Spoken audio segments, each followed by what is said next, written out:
Baik, bismillahirrahmanirrahim. Assalamualaikum warahmatullahi wabarakatuh.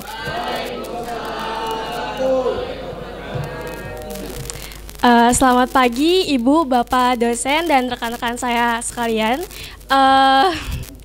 Izin memperkenalkan diri ya sebelumnya. Kami dari kelompok 5 yang alhamdulillah ditempatkannya di desa paling dekat, paling awal, di desa resmi tinggal. Sebelumnya izin memperkenalkan diri, saya Febrina Rizkia Putri dari Ilmu Perpustakaan semester 5 dan ada rekan saya di sini ada Alma Fauziah dari Ilmu Komunikasi semester 3 dan juga ada Fani Andini dari Ilmu Perpustakaan semester 5 dan juga ada Halik dari Ilmu Perpustakaan semester 3 dan juga ada Niwan dari Ilmu Perpustakaan semester 3 dan juga ada Hadian dari Ilmu Perpustakaan semester 1. Mohon maaf sebelumnya Bapak Ibu, ada anggota kami satu orang yaitu Fitriani tidak bisa hadir dalam presentasi kali ini karena sakit dari awal observasi, sakit sampai saat ini gitu. Jadi mohon dimaklumi. Semester Ilkom, Ilmu Komunikasi semester 3. Ya. Pertama-tama izinkan saya, Febrina, untuk memberikan pantun nih biar semangat untuk presentasi kali ini ya. Boleh dibantu bilang cakep ya. Belum.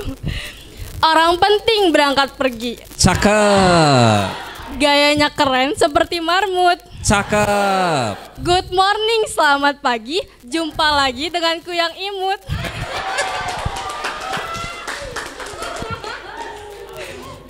Untuk penyemangat aja ini, penyemangat aja. Ya, bisa langsung lanjut slide-nya next. Nah, kali ini dari kelompok 5 kami akan mempresentasikan mengenai hasil observasi kita selama 3 kali kemarin ke Kertasari, yaitu di Desa Resmi Tinggal. Kali ini kita akan memaparkan yang pertama ada profil desa, selanjutnya secara umumnya saja. Belum. Selanjutnya ada data potensi dan juga ada data permasalahan. Next. Nah, yang pertama kita akan memaparkan mengenai profil desa dari Resmi Tinggal. Secara umumnya, Desa Resmi Tinggal ini merupakan desa hasil pemekaran dari Desa Sukapura sebetulnya. Jadi sejarahnya itu Desa Resmi Tinggal itu terjadi pemekarannya sejak tahun 2012 gitu. Jadi karena dahulu Desa Sukapura ini wilayahnya cukup lumayan besar, akhirnya terjadilah pemekaran dan terbentuklah Desa Resmi Tinggal, yang dimana artinya Desa Resmi Tinggal ini resmi untuk dilihat, artinya seperti itu. Resmi tinggal ya. Resmi tinggal. Lanjut next. Nah, selanjutnya di desa ini juga sudah mempunyai kantor desa dari sejak mulai adanya pemekaran, dan alhamdulillahnya saat ini kantor desa dari Resmi Tinggal sendiri itu sudah mulai bagus dari segi guna, fungsi itu sudah sangat cukup sekali gitu. Dan apalagi sekarang alhamdulillahnya dari Desa Resmi Tinggal sendiri juga sedang melakukan pembangunan di kantor desanya. Dan sangat alhamdulillahnya lagi juga di Desa Resmi Tinggal ini mulai dari puskesmas, perpustakaan itu ada dalam satu lingkup yang sama gitu. Nah, next boleh. Nah, langsung saja kita bahas ke data potensi yang ada di Desa Resmi Tinggal. Nah, data potensi dari Desa Resmi Tinggal ini, jumlah penduduknya sendiri sekitar ada 5.800 penduduk, dengan tingkatan pendidikan itu paling banyaknya lulusan SD gitu. Nah, tetapi lulusan S1-nya juga lumayan cukup banyak, hanya tetapi yang lulusan S1 ini setelah lulus mengabdinya ke luar gitu, jadi tidak mengabdi di desanya gitu. Boleh next. Nah, untuk potensi literasi sendiri di Desa Resmi Tinggal ini, warganya lumayan untuk dalam hal literasi itu cukup bagus, tetapi dalam kurun waktu 2 tahun kebelakang ini bisa dibilang presentasinya itu cukup turun karena ya seperti yang kita ketahui adanya pandemi COVID-19. Nah, kenapa kita bisa bilang presentasinya ini cukup turun? Karena kita melihat dari daftar pengunjung yang ada di perpustakaan di desa gitu. Nah, sangat turun sekali dan juga buku-bukunya juga udah lumayan jadi berkurang gitu sejak adanya pandemi COVID-19 ini. Nah, lalu untuk dasar dari literasi yang ada di desa resmi tinggal ini sebenarnya sudah cukup bagus karena sering adanya sosialisasi mengenai literasi yang ada di desa resmi tinggal ini. Nah, salah satunya itu mengenai adanya literasi entrepreneurship, lalu ada literasi digital, literasi sosial, literasi ekonomi, literasi hukum, dan juga literasi kekerasan. Nah, mungkin 5 literasi ini menjadi 3 dasar konsep yang bisa membangun desa resmi tinggal ini. Mulai dari ekonominya, mulai dari literasinya sendiri, dan juga dari literasi membangunkan sisi dari UMKM-nya juga gitu. Jadi saling berterkaitan gitu. Boleh next.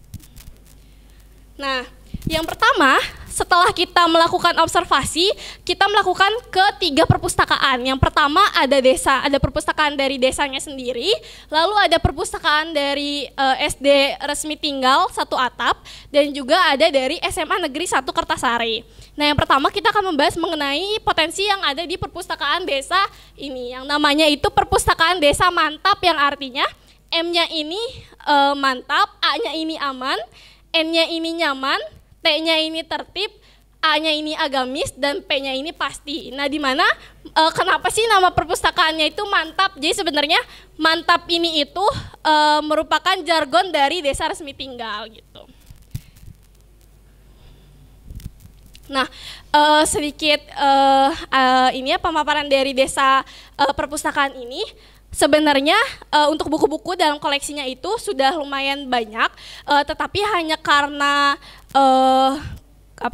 koordinator dari perpustakaannya ini terbagi 2 gitu dengan guru di SD resmi tinggal ini, jadi agak sedikit tidak terurus gitu untuk selama pandemi kemarin karena katanya lumayan keteteran seperti itu. Nah, lalu untuk koleksinya sendiri, kalau misalnya ada kegiatan lomba-lomba, itu perpustakaan mantap ini kadang dibantu oleh dari desa Ciberem, gitu, dibantu oleh dari kecamatan juga. Nah, next, selanjutnya, kalau misalnya dari sisi instrumen, karena kemarin kita melakukan wawancara dari berdasarkan instrumen, gitu ya Bu ya, Ibu, Pak. Jadi kalau misalkan dari sisi SK itu di perpustakaan desa itu belum ada. Tetapi sudah melakukan proses gitu. Nah, kalau misal dari sisi ruangannya, itu dari sisi ruangannya sebetulnya agak lumayan sempit, cuman kalau dari sisi layak guna dan sisi fungsinya itu bisa digunakan gitu. Selanjutnya ada dari perpustakaan Sekolah Dasar 1 Atap Resmi Tinggal.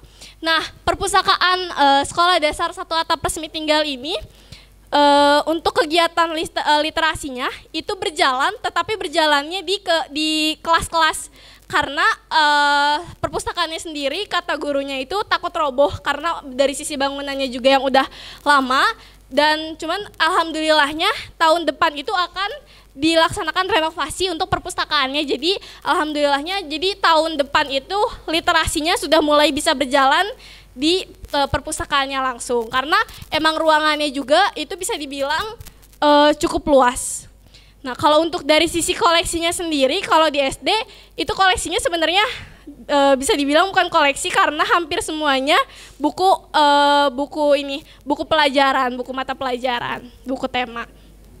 Untuk kegiatan literasinya sendiri, dari perpustakaan resmi tinggal ini mengadakan biasa GLS, Gerakan Literasi Sekolah, selama 15 menit, hanya tetapi gerakan literasi sekolah ini membaca 15 menitnya masih buku tema sekolah gitu, jadi belum buku di luar pelajaran. Boleh lagi. Nah, yang selanjutnya ada perpustakaan SMAN 1 Kertasari. Nah, untuk perpustakaan SMAN 1 Kertasari ini dari kelompok kami, kelompok 5, sudah menentukan titik lokus atau titik lokasi fokusnya di perpustakaan SMAN 1 Kertasari. Mungkin Ibu Bapak juga sudah tidak asing ya dengan perpustakaan SMAN 1 Kertasari ini karena tahun yang kemarin kakak tingkat kita anak ilmu perpustakaan dan ilmu komunikasinya itu mengadakan KKN di SMAN 1 Kertasari, dan alhamdulillahnya kakak tingkat yang kemarin sudah melaksanakan sosialisasi mengenai Candil, Maca Dina Digital Library gitu. Untuk dari perpustakaan SMA 1 Kertasari ini, kegiatan literasinya sama melakukan reading habit setiap awal kegiatan belajar mengajar, dan alhamdulillahnya dikasih waktunya lumayan cukup lama, sekitar 45 menit. Dengan caranya itu metodenya gurunya itu menyampaikan melalui speaker. Jadi siswa-siswinya itu mendengarkan melalui speaker gitu, sambil membaca buku yang lain gitu. Nah, selanjutnya kalau dari sisi ruangannya, perpustakaan SMA 1 Kertasari ini bisa dibilang sudah cukup bagus untuk di SMA, karena dari sisi ruang layanannya, terus juga ruang baca, dari koleksi, dari rak koleksinya juga, lalu dari alur masuknya sirkulasi kayak gitunya itu udah mulai berjalan juga, karena salah satu yang membantu ini mulai berjalan juga karena pustakawannya sendiri di sana itu memang lulusan ilmu perpustakaan, jadi sangat linear sekali. Nah, alhamdulillahnya karena kita sudah menentukan titik lokasi di SMA 1 Kertasari ini juga, kita kemarin udah dibantu juga untuk bayangan nanti untuk melakukan program apa saja sih yang akan kita laksanakan di SMA 1 Kertasari gitu. Nah, untuk struktur organisasi, lalu juga SK pendirian dari SMAN 1 Kertasari ini belum ada, tetapi masih proses. Jadi waktu tahun 2019 SK perpustakaan ini sudah dibentuk, tetapi sampai saat ini belum keluar gitu. Nah, alhamdulillahnya karena kemarin SK baru sampai kepala sekolah, pas dinaikin ke atas, sampai sekarang belum selesai. Iya. Kepala sekolah mau lanjut ke Disdik tapi belum keluar sampai sekarang. Nah, cuman alhamdulillahnya kemarin juga sudah dibantu untuk menjembatani ke Disdik oleh Ibu Om. Mungkin selanjutnya setelah kita nanti mulai program, sambil kita membantu SK perpustakaannya agar cepat jadi gitu, cepat selesai. Lalu kalau dari eksemplarnya sendiri di koleksi di SMA 1 Kertasari ini, sejak dari adanya KKN sampai sekarang itu terus bertambah, terutama dari novelnya, karena dari siswa-siswinya itu sangat menyukai sangat minat bacanya itu tertariknya kepada novel gitu. Jadi sama pihak sekolahnya juga dibantu untuk menyediakan buku novel tersebut.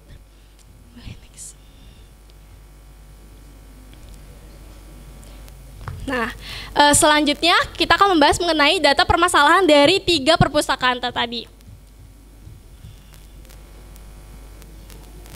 Nah, yang pertama dari perpustakaan desa yang ada di Resmi Tinggal, perpustakaan Mantap ini, mungkin permasalahannya masih secara umum karena perpustakaan ini kan masih jarang banyak pengunjungnya, terutama setelah pandemi. Jadi permasalahannya mungkin kemarin itu sempat diberitahu saat wawancara oleh ketua dari perpustakaan Mantap ini, katanya itu kalau untuk dari yang datang ke perpustakaannya sendiri itu cuman kayak anak-anak SD, karena masih satu lingkup sama SD satu atap tadi, jadi hanya anak-anak SD yang datang gitu. Sedangkan mungkin untuk orang tuanya karena bekerja juga gitu, jadi pengunjungnya sedikit gitu. Boleh lanjut. Nah, untuk selanjutnya yang kedua itu permasalahan dari perpustakaan desa ini adalah dari sisi peraturannya. Mungkin kan peraturannya sudah dibuat dari sejak adanya perpustakaan ini resmi berdiri. Nah, mungkin setelah 2 tahun semenjak COVID ini, salah satunya kan mungkin perpustakaan dari Desa Mantap ini ada yang namanya sistem denda kalau ada keterlambatan atau kehilangan dari buku tersebut. Cuman katanya karena adanya pandemi COVID-19 ini, jadi beberapa peraturan itu dihilangkan karena untuk menarik pengunjung saja ke perpustakaan itu sudah sangat bagus gitu untuk berkunjung ke perpustakaan gitu. Nah, untuk selanjutnya, kalau dari permasalahan perpustakaan SD atap 1 resmi tinggal, yang pertama seperti yang tadi sudah saya singgung, itu mengenai sisi bangunan yang akan roboh, tetapi kan sudah diberikan solusi, yaitu adanya renovasi untuk akhir tahun ini. Nah, yang selanjutnya itu ada permasalahan di desa resmi tinggal ini dari sumber daya manusia sendiri, SDM-nya itu. Jadi untuk ketua perpustakaan atau staf-staf yang ada di perpustakaan itu tidak ada sama sekali. Jadi perpustakaan ini tidak berjalan sama sekali gitu. Jadi untuk dari sistem masuk sirkulasi, terus juga buku tamu seperti itu sudah tidak ada sama sekali sejak tahun 2019.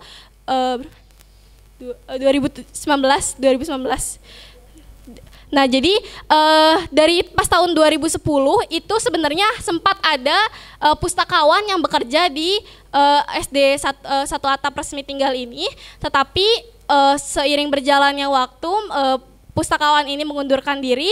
Sejak pustakawan ini mengundurkan diri, perpustakaan ini jadi tidak berjalan sama sekali, seperti itu. Itu permasalahan utama yang ada di SD resmi tinggal.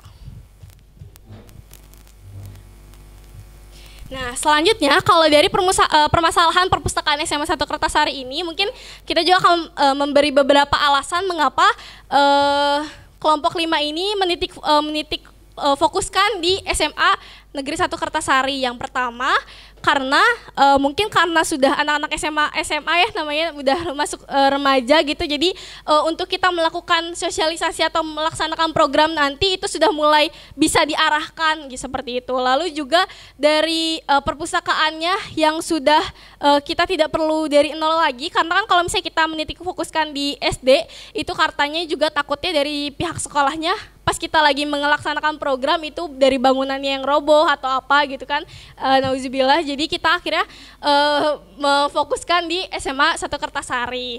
Nah, lalu juga dari pihak sekolahnya sendiri itu sudah seperti meminta bantuan gitu, meminta tolong kepada kita untuk dilanjutkan dari sosialisasi candil yang kakak tingkat kemarin, karena katanya dari sosialisasi candil kemarin itu lumayan berpengaruh sekali untuk minat baca yang ada di perpustakaan atau anak siswa-siswi yang ada di SMA Negeri 1 Kertasari gitu. Karena mungkin kalau buku-buku yang tidak ada kan, jadi solusinya boleh kita sosialisasi di candi lagi gitu, karena belum semua kebagian di kelas-kelasnya, seperti itu. Mungkin kalau misalnya dari kelompok 5 sendiri, setelah kita menentukan titik lokasi fokusnya di SMA 1 Kertasari, juga ada tambahan dari pihak sekolah di sana, pihak dari kepala sekolahnya sendiri meminta kita untuk membantu sistem yang ada di perpustakaan itu menjadi digital gitu. Jadi dari perpustakaannya sendiri, misal untuk dari aplikasi Slimnya gitu dibantu untuk pengkatalogannya, seperti itu katanya minta untuk dibantu tata caranya penggunaan aplikasi Slim itu seperti apa untuk pustakawannya gitu. Lalu juga meminta bantu untuk kayak bagaimana untuk pustakawan ini semakin berkembang gitu. Kalau misalnya kan kita juga sudah memberitahu kepada pihak sekolah bahwa kegiatan OBE kita ini kan berlanjut ya Pak ya Bu ya, berlanjut gitu, tidak hanya untuk semester ini tetapi untuk semester selanjutnya juga masih berlanjut gitu. Jadi untuk meminta membantu mengembangkan perpustakaan yang ada di SMA 1 Kertasari ini menjadi perpustakaan yang sudah digital, seperti itu mungkin kurang lebihnya. Ada lagi mau tambahin? Udah. Mungkin cukup sekian dari kelompok kami. Saya kembalikan kepada Ibu dan Bapak dosen. Iya, terima kasih kepada kelompok resmi tinggal. Resmi tinggal ya, bukan resmi tinggal. Kalau tinggal berarti resmi untuk diduduki. Diduduki kan? Ya, terima kasih. Jadi menarik ya. Salah satu temuan peneliti kita menyebutkan ada Matthew Apex katanya. Matthew Apex itu sederhananya digambarkan dengan yang kaya semakin kaya, yang miskin semakin miskin. Sederhananya begitu. Dan salah satu treatment atau pendekatan yang mungkin dilakukan untuk menghadapi kesenjangan antara yang kaya, yang semakin kaya, yang miskin semakin itu adalah dari salah satu program adalah program literasi. Pada saat observasi pernah nggak melakukan sedikit survei? Misalnya di situ ada SMA Kertasari, ada perpustakaan desa. Pernah nggak nanya gitu, pengaruh perpustakaan itu terhadap kehidupan ada nggak? Pernah nanya nggak? Bermanfaat atau tidak gitu? Atau efeknya apa gitu? Apakah perpustakaan itu sebagai wujud perpustakaan saja dan itu memiliki pengaruh nggak terhadap kehidupan bermasyarakat? Termasuk juga program-program yang tadi di sekolah, misalkan program membaca selama mendengarkan 45 menit, membaca 40. Nah itu pernah nggak ditanya gitu? Ini ada pengaruhnya nggak gitu? Pernah nggak? Ke siswanya Pak. Jadi pas waktu kita lagi observasi kan ada beberapa siswa-siswinya yang lagi di luar, kita menanyakan gitu untuk kayak programnya sendiri ini itu tuh berpengaruh nggak untuk dalam kegiatan belajar mengajarnya, misal ada pengaruh baiknya atau enggaknya gitu. Kata mereka itu berpengaruh banget untuk terutama katanya untuk kelas 10 itu jadi menambah minat baca sekali di kelas 10 katanya seperti itu. Tapi untuk mungkin di kelas 11 12 itu masih kurang. Jadi kurang berpengaruh gitu istilahnya kasarnya kalau untuk kelas 11 sama 12. Tapi untuk kelas 10 katanya itu berpengaruh banget untuk menaikkan minat baca gitu. Sehingga dari adanya kegiatan literasi selama 45 menit ini untuk kelas 10 jadi semangat seperti untuk kayak mencari tahu buku apa yang sudah dibacakan di speaker tersebut gitu Pak.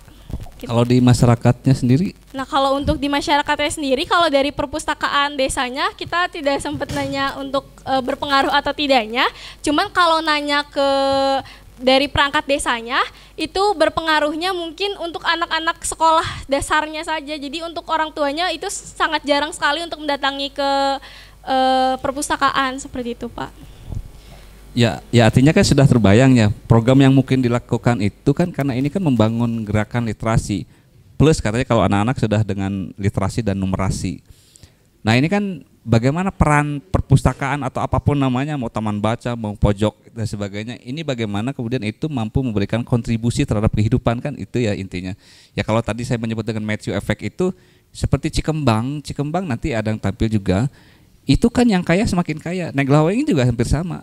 Yang kaya, yang enceng-enceng itu semakin kaya karena dia lebih mudah untuk mengakses informasi, bahan bacaan dan sebagainya. Sementara yang miskinnya karena dia hanya pegawai perkebunan, maka nggak mungkin juga mikirin anaknya sekolah dan sebagainya. Cukup di SD, setelah itu kawinkeun. Ya, nah ini kan yang harus kita sasar nih ya. Karena kalau dari fasilitas bagus, terus apalagi koleksi juga sudah cukup banyak gitu. Nah tinggal bagaimana gerakan literasi ini memberikan pengaruh dampak terhadap perkembangan ya terutama masalah kehidupannya petani misalnya, bagaimana petani di sana itu bisa berkembang karena ada bisa mengakses itani itu tanpa harus misalnya, karena problem di desa kan problem itu program apa namanya tengkulak dan para yang mengambil sayur-sayur itu tanpa harus bertemu dalam sebuah konflik dengan para itu ya.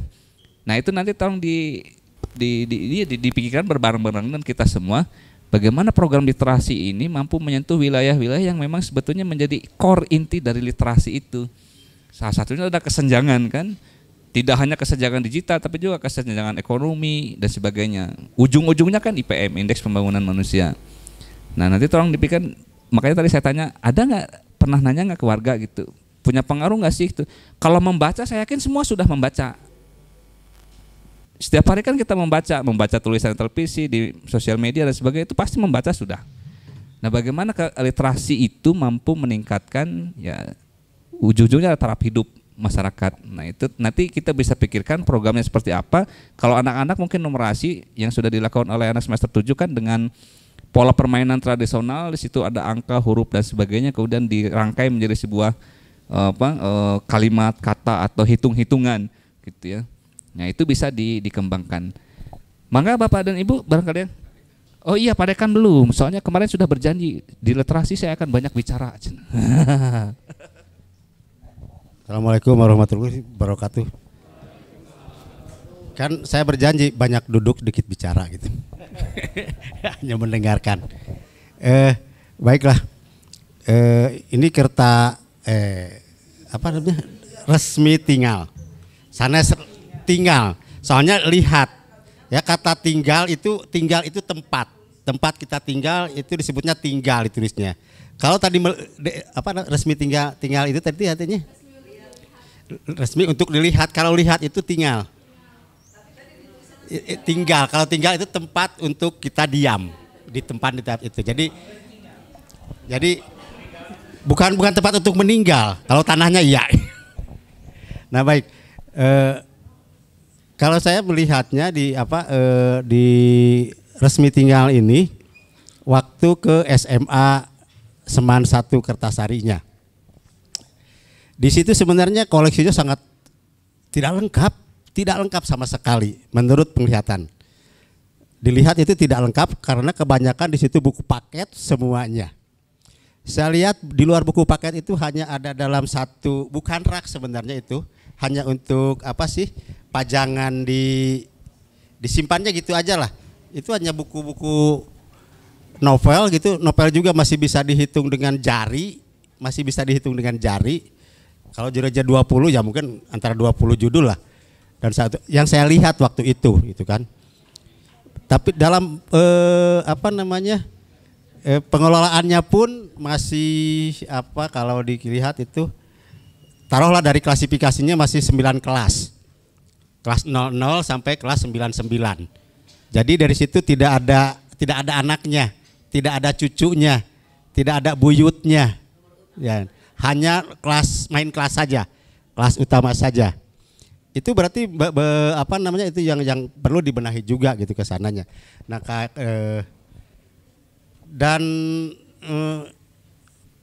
pengolahan yang khusus di pengolahannya itu masih kan pengolahan itu ada klasifikasi, ada katalogisasi, ada apalagi nanti ke shelving dan lain sebagainya. Terutama katalogisasi dan klasifikasinya itu memang masih jauh dari yang distandarkan gitu. Ini baru DDC, belum kalau pakai UDC gitu. Tapi mereka ada kemauannya. Sebenarnya ada kemauannya ingin waktu itu bahwa ingin digital, kan? Ingin semuanya perpustakaannya di perpustakaan digital. Tapi pengolahannya lah yang digital itu, pengelolaannya digital. Makanya bagaimana misalnya kalau ada kemauan waktu itu dari bukan kepala perpustakaannya Pak Patan waktu itu ya, dengan si ibunya ya. Dengan ibu yang pengelolanya itu ingin bahwa koleksi yang ada di perpustakaan itu bisa diakses oleh siswa yang ada di kelas. Jadi dia bisa mengakses buku apa gitu, bisa baca, dan berarti di situ harus ada koleksi digitalnya gitu kan. Dan ingin ada websitenya juga untuk khusus untuk perpustakaannya. Nah, itu sudah ada kemauan dari situ. Rencananya kita waktu itu ingin ingin menjalankan pelatihan rencananya. Workshop gitu kan untuk untuk perpustakaan sekolah. Nah, dan ada keinginan dari kepala sekolah yang di Kertasari itu ingin bahwa Seman 1 Kertasari ini ingin menjadi pusatnya perpustakaan sekolah yang ada di Kecamatan Kertasari. Inginnya begitu. Jadi misalnya dari SMP, dari SD yang ini bertanya tentang perpustakaan harus terpusat di SMA Kertasari. Makanya cocok kalau tadi ekologi itu ya, ekosistem literasi itu kan. Itu cocok kalau SMA itu dijadikan pusatnya. Mungkin di situ sekolah paling tinggi kan, dan dia ingin menjadi bisa memfasilitasi seluruh perpustakaan sekolah terutama yang ada di Kecamatan Kertasari. Nah, itu harus sebenarnya bisa digali apa rencananya, datanya bagaimana. Kalau saya lihat, kalau dilihat dari koleksinya juga masih kurang, data koleksinya juga. Terus dilihat misalnya apakah minat baca di SMA itu sudah tinggi atau tidak. Itu bisa dilihat dari jumlah kunjungan ke perpustakaan, datanya berapa. Bisa dilihat juga dari berapa jumlah buku yang dipinjam. Itu datanya juga bisa data sekunder mungkin ya. Data primer. Data sekundernya itu, jadi bisa kelihatan berapa sih jumlah siswa itu semuanya. Jumlah siswa yang ada di Seman 1 Kertasari. Tinggal nanti kelihatan berapa jumlah bukunya, berapa jumlah koleksi. Ya ada, tapi di luar buku paket. Ada dua-duanya. Oh, udah. Tapi waktu itu saya lihat semuanya itu buku di rak itu, yang penuh itu buku paket semuanya. Iya. Nah, justru buku di luar non paket itu hanya beberapa gelintir. hanya berupa penelitian. Jadi mungkin apakah dipinjamkan? Itu sering dipinjamkan. Dipinjamnya kemana? Ya dibaca di kelas. Itu mah bukan dipinjamkan, karena setiap guru pasti setiap murid harus buku wajib itu dibawa ke kelas untuk belajar. Karena ada buku wajib untuk murid, ada buku wajib untuk guru gitu kan. Nah, harusnya di luar itu, jadi buku pengayaan atau buku penunjang disebutnya. Nah, terus ada kebetulan waktu itu kan kelompok KKN-nya Aldi itu di situ mengadain candil itu kan. Ternyata candil itu sangat menarik bagi mereka, dan mudah-mudahan saja itu bisa menarik minat untuk datang ke perpustakaan. Tadinya itu kan rencananya supaya mereka itu bisa datang ke perpustakaan, menarik mereka untuk ke perpustakaan dengan adanya candil ini.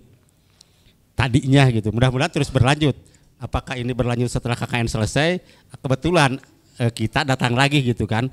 Nah, mudah-mudahan dengan adanya OB ini, dengan adanya kita datang SMA Kertasari lagi, itu bisa menjalankan lagi itu dan nanti menjadi pusat dari pengelolaan perpustakaan yang ada di Kecamatan Kertasari, terutama perpustakaan sekolah.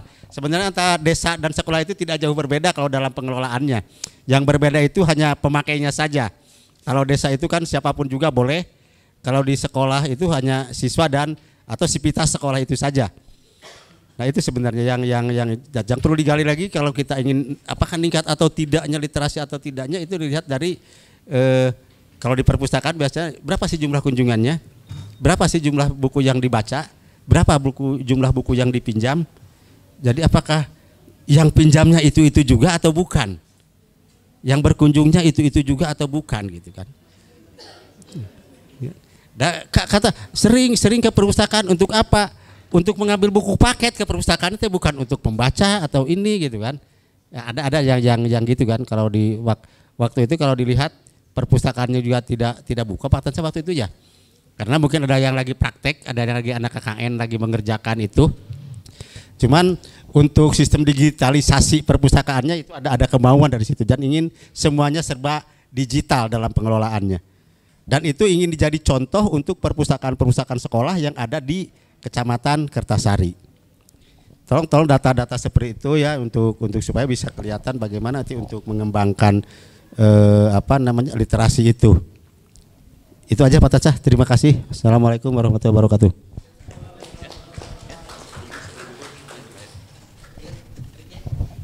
Assalamualaikum warahmatullahi wabarakatuh. Kita cairkan dulu deh.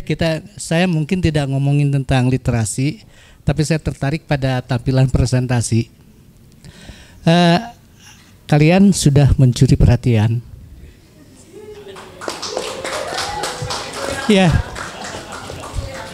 Ya, mencuri hati saya juga sih. Ya, tentu saja saya harus beralasan. Dengan tampilan hitam itu di istilah seni rupa mungkin repetisi, pengulahan bentuk. Itu sangat mencuri perhatian. Terus juga hitam dan sedikit kerudung merah. Itu juga untuk mengisolasi pada fokus. Jadi kita semuanya dibawa ke fokus ke depan semua. Bisa bayangkan kalau ini beragam warna buyar yang kita lihat ini. Tapi terima kasih, Anda sudah berhasil mencuri perhatian. Yang lainnya mungkin dari tampilan ya. Mungkin Anda lupa bahwa fotografi itu bisa mengungkap 1000 makna katanya. Kalau benar, alangkah baiknya tampilan yang sudah begitu lancar, data, teks itu dihafalkan saja. Tapi tampilan presentasinya dibuat dengan visual. Artinya ada tuntutan yang lain bahwa Anda harus menghafal data. Tidak membacakan data. Kalau PowerPoint, namanya juga PowerPoint, jangan teks, poin-poinnya saja. Data lanjutannya itu yang harus Anda hafal. Itu saja mungkin ya yang bisa. Ya, ini untuk semuanya mungkin ya, bahwa foto itu bisa mengungkapkan dan tidak hanya sebagai data pemanis, tapi juga menjadi data primer yang sangat mengandung informasi. Saya bekelin aja deh sekarang, kalau nanti datang lagi ke sana, motret yang banyak. Paling tidak ada 5 foto setiap objek yang harus Anda foto. Advat itu kan, entire secara keseluruhan, detail, apa yang ingin difokuskan, frame, bingkai, mana yang perlu dan yang tidak, angle, sudut mana sebaiknya untuk mempertegas detail, kapan Anda motret. Kalau sudah gelap amat, jangan dipotret lah, pasti nggak baik kan gitu kan. Akalnya harus gimana? Oke. Paling tidak setiap objek Anda membuat 5 foto, Anda sudah bisa mengurai kembali pengetahuan dan ingatan Anda ketika akan membuat laporan. Kalau hanya 1 foto, mungkin ada yang tertinggal. Paling tidak setiap 5 objek itu Anda buat 5 foto. Rumusannya advat deh. Saya pikir sudah saya sampaikan ya di ruang kelas ya. Silakan dibuka lagi dikit. Makasih.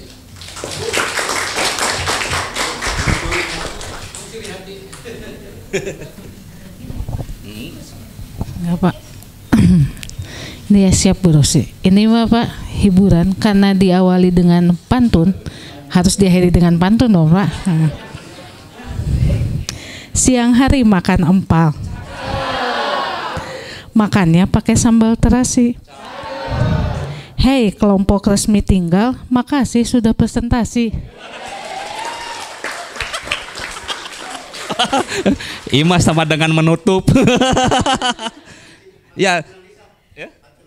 Ada. Aduh. Kamananya poho deui urang sanes teh hoyong kadano artosna can sajogi sanes abdi teh sono waktosna parantos dugi ya.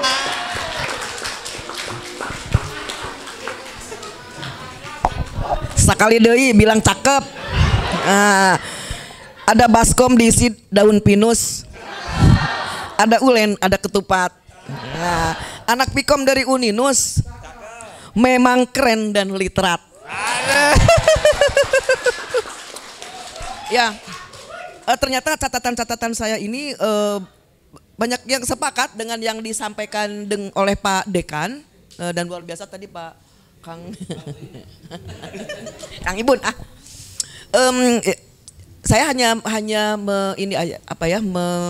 mengkonstruksi mungkin ya, mencoba pertama bahwa tadi di resmi tinggal ini memang kaya akan potensi sebetulnya ya dari berbagai aspek, dari penyelenggaraan baik dari pemanfaatan gitu ya, termasuk juga dari proses walaupun masih banyak kekurangan. Namun di sini yang tadi disampaikan oleh Pak Dekan bahwa ada keinginan perpustakaan Semansa di sana menjadi leading sektor sebagai pembina teknis untuk sekolah-sekolah termasuk jenis perpustakaan lain. Nah, ini kira-kira programnya apa yang bisa diangkat? Ya, Ibu kasih tahu, ini di sini bisa membuat prototip model. Bisa membuat prototip model untuk penyelenggaraan perpustakaan. Kalian semua tahu kalau Semansa ini sektoral pemerintahnya siapa? Semansa SMA ini leading sektor pemerintahnya siapa? Untuk stakeholder lagi nih, untuk kolaborasi lagi nih. Stakeholder ini, yang stakeholder itunya utamanya.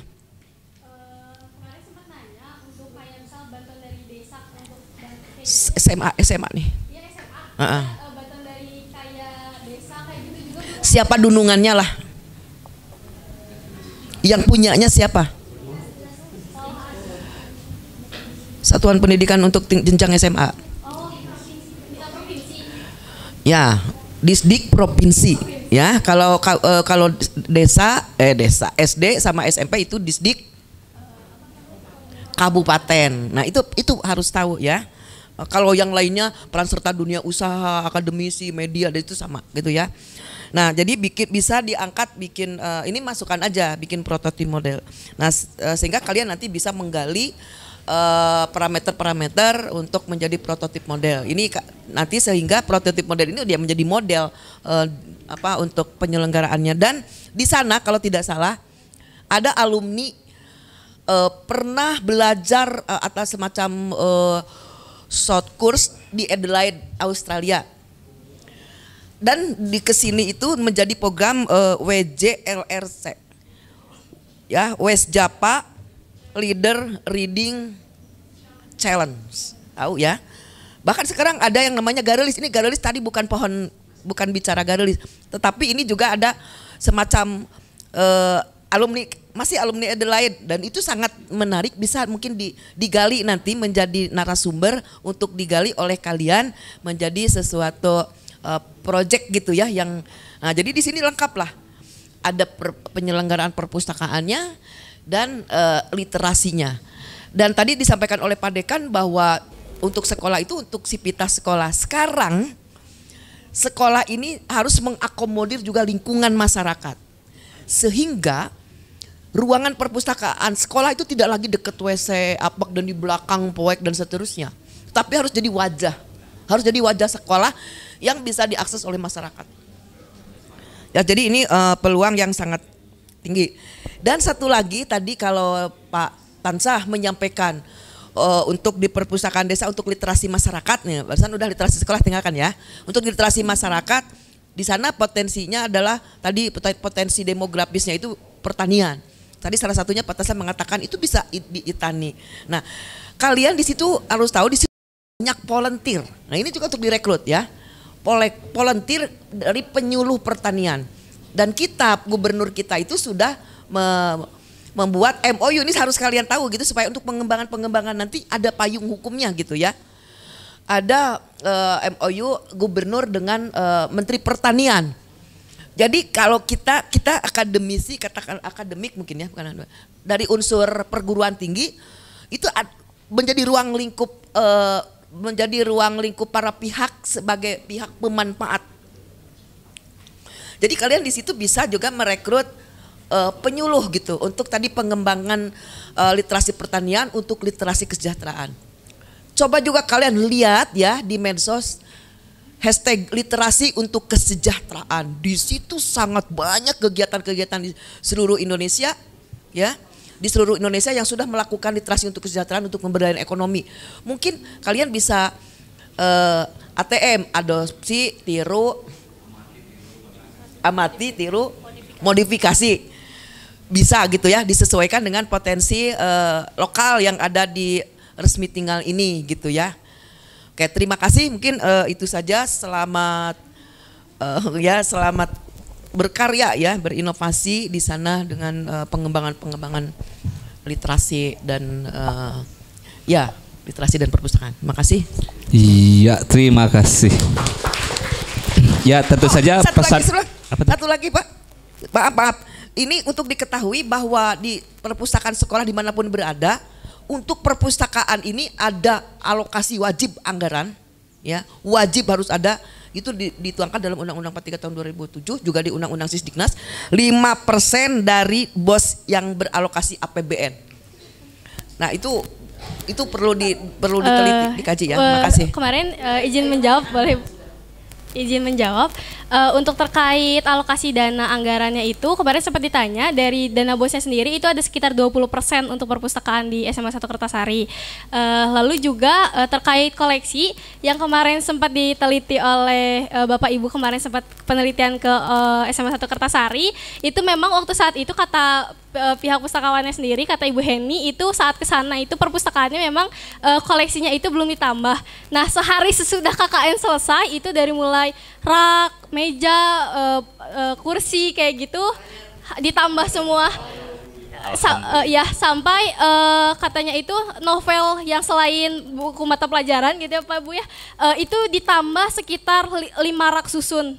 Jadi lumayan banyak sekali. Alhamdulillah. Sangat potensial dijadikan prototip model. Berarti menginspirasi kegiatan KKN kemarin ya, alhamdulillah. Oke, saya kira cukup ya karena sudah juga menjelang waktu duhur.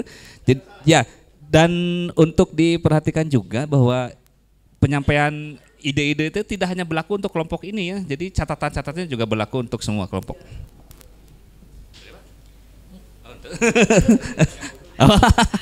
Ya, jadi silakan tadi satu tambahannya itu berkaitan dengan literasi itu terkait dengan information behavior. Tadi yang salah satunya literasi untuk kesejahteraan itu kan berkaitan dengan information behavior, menemukan, mencari, menggunakan informasi untuk kesejahteraan itu juga penting untuk dikembangkan di desa. Bahkan kita pun juga begitu kan, mencari informasi hanya sebatas untuk nonton saja kan. Mencari informasi tidak untuk menambah pengetahuan, tetapi mencari informasi hanya sebatas untuk kepentingan hiburan.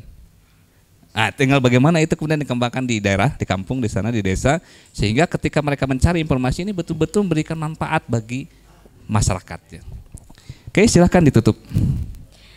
Baik, karena kebetulan tadi juga sama dosen-dosen udah dijawab pantun, jadi boleh penutupannya sama kita juga dijawab pantun lagi ya sekali lagi. Dibantu cakep lagi ya, boleh. Menggoreng ikan dicampur bakmi. Cakep. Digoreng terpisah, jangan sekaligus. Cakep. Cukup sekian presentasi dari kami. Semoga mendapat nilai yang bagus. Wassalamualaikum warahmatullahi wabarakatuh.